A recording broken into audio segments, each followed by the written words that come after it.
How priests must behave. The Lord said to Moses, "Tell these things to Aaron's sons, the priests. A priest must not make himself unclean by touching a dead person. But if the dead person was one of his close relatives, he may touch him. The priest may make himself unclean if the dead person is his mother or father, son or daughter, brother or unmarried sister. This sister is close to him because she has no husband. So the priest may make himself unclean for her if she dies. But a priest must not make himself unclean if the dead person was only related to him by marriage. Priests must not shave their heads. They must not shave off the edges of their beards.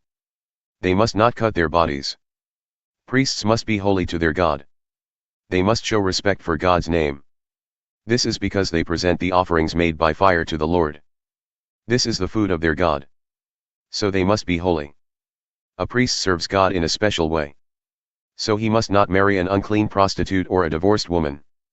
Treat the priest in a special way. Think of him as holy. This is because he offers up the food of your God. I am the Lord. I make you holy. And I am holy. If a priest's daughter makes herself unclean by becoming a prostitute, she shames her father. She must be burned with fire. The high priest was chosen from among his brothers. The special olive oil used in appointing people and things to the service of the Lord was poured on his head. He was appointed to wear the priestly clothes. So he must not do things to show his sadness in public. He must not let his hair go uncombed. He must not tear his clothes. He must not go into a house where there is a dead body. He must not make himself unclean, even if it is his own father or mother. The high priest must not go out of the holy place. If he does and becomes unclean, he would make God's holy place unclean. The special oil used in appointing priests was poured on the high priest's head. This separated him from the rest of the people. I am the Lord. The high priest must marry a woman who is a virgin. He must not marry a widow, a divorced woman or a prostitute. He must marry a virgin from his own people. This is so the people will respect his children as his own. I am the Lord. I have set the high priest apart for his special job. The Lord said to Moses, "Tell Aaron, some of your descendants might have something wrong with them. If they do, they must never offer the special food of their God. Anyone who has something wrong with him must not serve as priest. And he must not bring sacrifices to me. These people cannot serve as priests: blind men, crippled men, men with damaged faces, deformed men, men with a crippled foot or hand, hunchbacks, dwarfs, men who have something wrong with their eyes, men who have an itching disease or a skin disease, or men who have damaged sex glands. One of Aaron's descendants might have something wrong with him. If he does, he cannot make the offerings made by fire to the Lord. He has something wrong with him.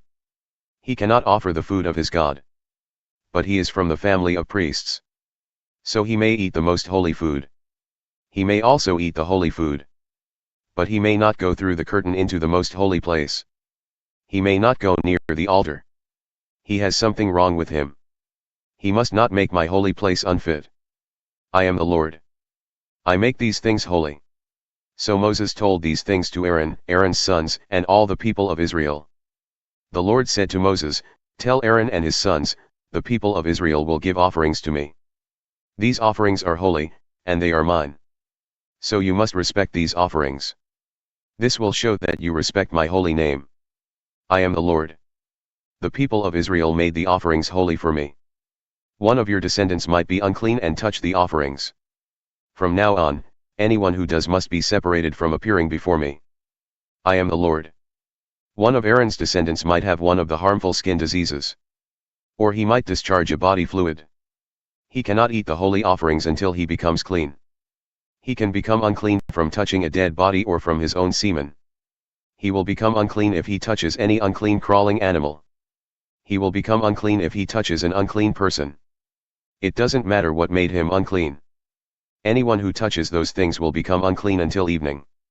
That person must not eat the holy offerings. But if he washes with water, he may eat the holy offerings. He will be clean only after the sun goes down. Then he may eat the holy offerings. The offerings are his food. A priest might find an animal that died by itself. Or he might find one that was killed by some other animal. He must not eat that dead animal. If he eats it, he will become unclean. I am the Lord. The priests must keep all the rules I have given. That way they will not become guilty. If they are careful, they will not die. I am the Lord. I have made them holy. Only people in a priest's family may eat the holy offerings. A visitor staying with the priest must not eat it. A hired worker must not eat it. But the priest might buy a slave with his own money. If he does, that slave may eat the holy offerings. Slaves who were born in the priest's house may also eat the priest's food. A priest's daughter might marry a person who is not a priest. If she does, she must not eat any of the holy offerings. The husband of a priest's daughter might die. Or the daughter might become divorced. She might not have children to support her. So she might go back to her father's house where she lived as a child. If this happens, she may eat some of her father's food. But only people from a priest's family may eat this food. Someone might eat some of the holy offering by mistake. That person must pay back the priest for that holy food. He must also pay the priest another 1/5 of the price of that food. The people of Israel will give offerings to the Lord. These gifts become holy. So the priest must not treat these holy things as though they were not holy. The priests might allow someone who is not a priest to eat the holy offerings. If they do, they are treating those offerings as though they were not holy. The person who eats will become guilty. He will have to pay for it. I am the Lord.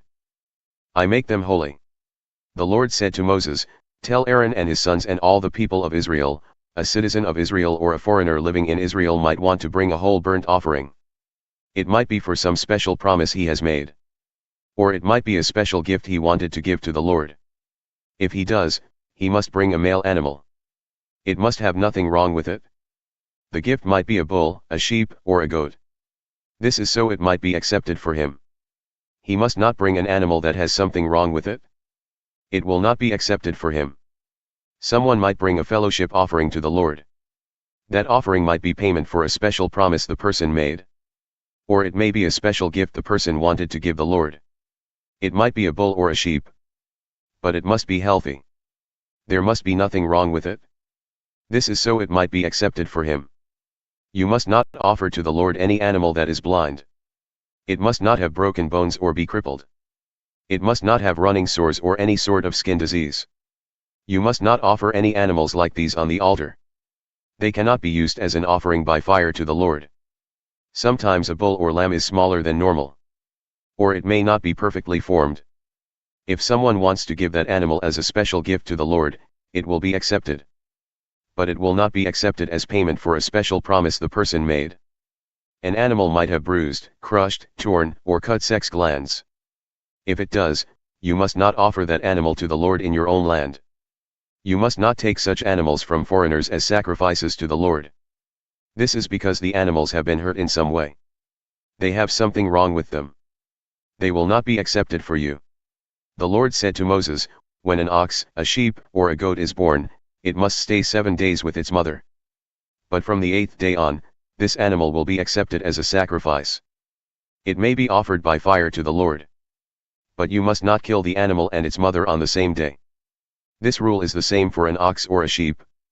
You might want to offer some special offering of thanks to the Lord. But you must do it in a way that pleases the Lord. You must eat the whole animal that same day. You must not leave any of the meat for the next morning. I am the Lord. Remember my commands and obey them. I am the Lord. Show respect for my holy name. You Israelites must remember that I am holy. I am the Lord. I have made you holy. I brought you out of Egypt. I became your God. I am the Lord.